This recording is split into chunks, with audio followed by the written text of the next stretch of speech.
বন্ধুরা, এই যে যে ডাল থেকে চারা তৈরি করা হয়েছে এটা হলো ব্লিডিং হার্টের চারা। আর দ্বিতীয় কথা, এটা হলো 65 দিনের চারা, মানে অনেক লং টাইম, কিন্তু কোনো সেরকম গ্রোথ নেই।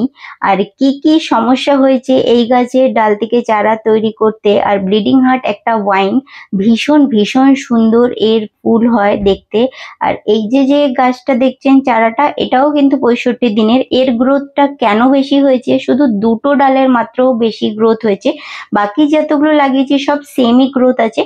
তো কেন এই দুটো ডালের বেশি গ্রোথ হয়েছে সেটাও আপনাদেরকে এই ভিডিওতেই বলবো। আর কি কি জিনিস খেয়াল রাখতে হবে, কারণ কি এর হলো এতটা লং টাইম, আমি যত আজ অব্দি ডাল থেকে চারা তৈরি করেছি মিনিমাম 1 মাসের মধ্যে গ্রোথ দেখা যায়, কিন্তু এর গ্রোথটা 1 মাসেও দেখা যায়নি, মানে ভীষণ ভীষণ স্লো।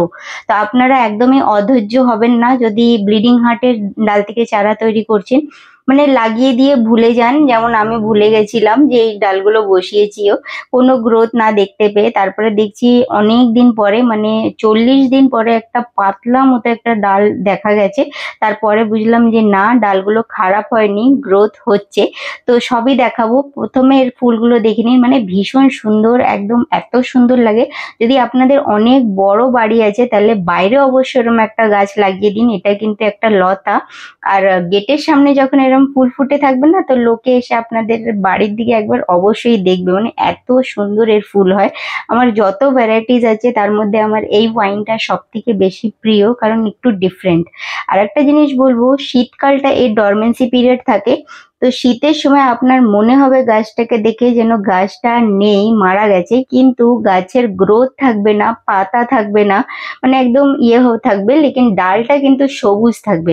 তো একদম ভয় পাবেন না, যেটা আমি এখন আপনাদেরকে দেখাবো। এই দেখুন, এরকম কন্ডিশন থাকবে, মানে পুরো গাছের কন্ডিশনটা ভীষণ খারাপ থাকে ডিসেম্বর আর জানুয়ারি মান্থ।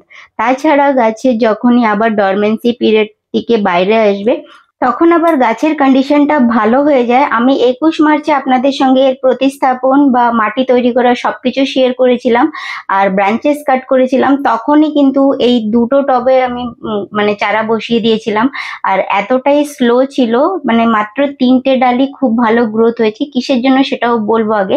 তো এখানে আমি, এটা যেহেতু একটা ওয়াইন, তো দেখতেই পাচ্ছেন আমার কাছে একটাই গাছ আছে, আমি গত বছর কিনে নিয়ে এসেছিলাম, আপনাদের সঙ্গে লং ভিডিও শেয়ার করেছিলাম, অনেক ফুল ফুটেছিল যখন।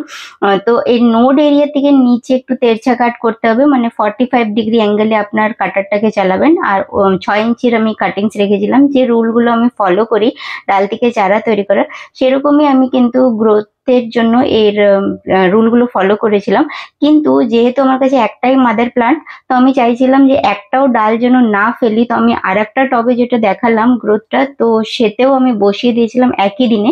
সেটা আমি রুল তো চলেছিলাম, কিন্তু ব্রাঞ্চেস গুলো হয়তো 6 ইঞ্চির ছিল না, যেমনও ডাল পেয়েছি সব বসিয়ে দিয়েছি। তো তার মধ্যে কিন্তু দুটো ডাল বেশি গ্রোথ হয়েছে। তার কারণ কি, ওই ডালগুলো একটু মোটা। তো আপনারা সব থেকে প্রথমে খেয়াল করবেন যে আপনার যে ব্রাঞ্চগুলো নিচ্ছেন সেটা কিন্তু আঙুলের মতো মোটা হোক। যতটা মোটা আপনারা ডালগুলো নেবেন তত কিন্তু গ্রোথটা ফাস্ট দেখতে পাবেন। অবশ্যই গ্রোথ অনেকটাই স্লো, 1 মাস অবধি কোনো গ্রোথ দেখতে পাবেনই না, অনেক স্লো থাকে। আবার দেখা যাচ্ছে যদি সিজনটা ঠিক থাকে হয়তো একটু গ্রোথটা ফাস্ট দেখা যেতে পারে। তো আমি এখানে 4টে ব্রাঞ্চ আপনাদের সঙ্গে শেয়ার করছি। আর বাকিটা যেগুলো মানে একটু বেঁকা তেড়া ছোট এরকম ধরনের ছিল, সেটা আমি আর শেয়ার করিনি, কারণ আমি ওটার ভিডিওই শুট করিনি, ওটা নর্মালি আমি লাগিয়ে দিয়েছিলাম।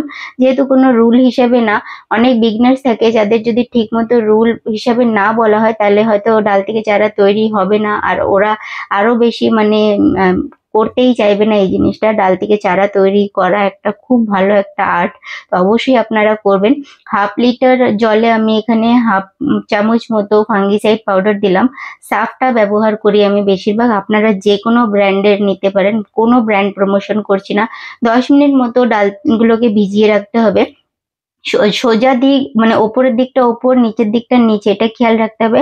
আমি ফার্স্ট টাইম যেহেতু এই ডাল থেকে চারা তৈরি করছিলাম, তাই জন্য আমি কোকোপিটই নিয়েছি। কোকোপিটে 100% রেজাল্ট থাকে। আর ড্রেনের ঝোল 4টে করে নিয়েছি। প্লাস্টিক টবের ড্রেনের ঝোলগুলো একটু বেশি করে নেবেন। কোকোপিটটা ভালো করে টাইট করে একটু ভরে নেবেন, তবে অনেক বেশি টাইটও করার দরকার নেই, নর্মাল হাত দিয়ে প্রেস করে নেবেন। বন্ধুরা এখানে রুটিং হরমোনটা দেখিয়ে দিচ্ছি একটু জুম করে। এটা হলো অ্যাগ্রিবায়োটিক কোম্পানির, কোনো ব্র্যান্ড প্রমোশন না। অনেকেই কমেন্টে বারবার জিজ্ঞাসা করে, তাই আমি এটা আলাদা একটা শুট নিয়েছি আপনাদের দেখানোর জন্য। এটা হলো মাত্র 60 টাকায়, নর্মাল লোকাল দোকান থেকে কেনা। আর আমি কোনো ব্র্যান্ডের প্রমোশন করছি না, আমি অনলাইনের লিঙ্কও দিতে পারবো না, আমি চেক করেছিলাম পাইনি, কারণ এত সস্তা আপনারা পাবেনও না। অনলাইন যখনই আমি সার্চ করতে গেছিলাম প্রথম, তখন 150 250 এরম দামের ছিল। তো এত দাম দিয়ে নিতে মানে নেবো না বলে আমি লোকাল শপে গিয়ে জিজ্ঞাসা করলাম, তো ওরা এটা দিয়ে দিল। তো এতে খুব ভালো গ্রোথ হচ্ছে। আপনারাও এরকম বলে নিয়ে নেবেন যে ভালো রুটিন হরমোন দিয়ে দিন, ওরা দিয়ে দেবে। খুব সস্তা, 50-60 টাকায় পেয়ে যাবেন। তো নিয়ে আপনারা কাটিংস লাগাবেন। গ্রীষ্মকালে অবশ্যই রুটিন হরমোনটা ব্যবহার করবেন, কারণ সাকসেস রেটটা কিন্তু পাওয়া খুব মুশকিল হয়ে যায়। নোড এরিয়াটা যেন এই কোকোপিটের ভেতরে অবশ্যই যায়, এটা খেয়াল রাখতে হবে। এবার এইভাবেই কিন্তু 4টে ডাল থেকে যেটা 4টে ডাল কেটেছি, ওই 4টে ডাল একভাবেই বসিয়ে দিচ্ছি। নোড এরিয়াটা যেন ভেতরে ঢোকে। আমি আবার দ্বিতীয়বার রিপিট করছি কথাটা, কারণ কি নোড এরিয়া দিয়েই আমাদের গাছের শেকড়টা বের হবে। আর এইভাবে বসিয়ে দেওয়ার পরে আঙুলের সাহায্যে, দুটো আঙুলের সাহায্যে আস্তে করে প্রেস করতে হবে। আমার একটু উপর থেকে মনে হচ্ছে কোকোপিটটা কম আছে, তাই আমি আর একটু এখানটা দিয়ে দিলাম। আপনাদেরও কিন্তু এটা পুরো ভর্তি করে নিতে হবে। এইভাবে আস্তে করে প্রেস করে দেবেন, আঙুলের সাহায্যে হালকা হালকা করে প্রেস করবেন। আর এখানে প্রথমবার নর্মাল জল দেবেন না, ফাঙ্গিসাইডের যে জলটা আমরা ভিজিয়ে রেখেছিলাম, ফাঙ্গিসাইড একটু হাফ চামচ মতো দিয়ে, সেই জলটাই প্রথমবার দিয়ে দিচ্ছি। আর ওপর থেকেও এইভাবে খুলে রাখা হবে না, ওপর থেকে কিন্তু ফাঙ্গিসাইডের পাউডার দিয়ে একটুখানি লেপ মতো করে দিতে হবে। আপনারা 1-2 ড্রপ যে ফাঙ্গিসাইড পাউডার আছে তার মধ্যে 1-2 ড্রপ জল দিয়ে একটা পেস্ট তৈরি করেও কিন্তু এটা করে দিতে পারবেন। আরেকটা জিনিস, যখনও কাটিং তৈরি করবেন সেমি শেডে রাখবেন, রেগুলার একটু জল দেবেন। আর আলো যেখানে থাকবে সেখানেই রাখবেন, কিন্তু যেন রোদ না পায়, এইভাবে রাখতে হবে। তবেই কিন্তু আপনার গ্রীষ্মকালেও কিন্তু ডাল থেকে চারা তৈরি হয়ে যাবে। এটা হলো 50 দিনের ভিডিও। বন্ধুরা 1 মাস অবধি কোনো গ্রোথ দেখতে পাইনি। 40 দিনের মানে পর থেকে একটা দেখছি হালকা করে একটা পাতলা একটা ডাল বেরোচ্ছে। আমি ভেবেছিলাম যে গ্রোথ হবেই না, কিন্তু দেখছি হালকা হালকা গ্রোথটা দেখতে পাওয়া যাচ্ছে। আর এখনো কোনো ডাল শুকোয়নি, প্রত্যেকটা ডালের মধ্যে একটু গ্রিননেস ভাব দেখা যাচ্ছে, মানে সবুজ অংশ দেখা যাচ্ছে। মানে অনেক হয়তো স্লো গ্রোথ হবে, কিন্তু হবে। আমি আগেও আপনাদের সঙ্গে ভিডিওটা যখন যেমন গ্রোথ দেখতে পাবো, যেমন অ্যাডেনিয়াম গাছের আপনাদের সঙ্গে আজকেই কিন্তু ফুল ফুটেছে, তো সেটা শেয়ার করেছি। তো এরকম ধীরে ধীরে যে গ্রোথ হয় সেটা দেখাই। এটা 65 দিনের গ্রোথ।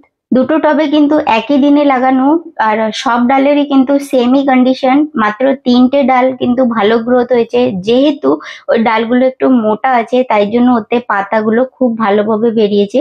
তো আপনারাও চেষ্টা করবেন, যদি কোথার থেকে ওই ডালগুলো পাচ্ছেন লাগানোর জন্য, মানে তাহলে আপনারা কিন্তু একটু মোটা ডালই আনবেন।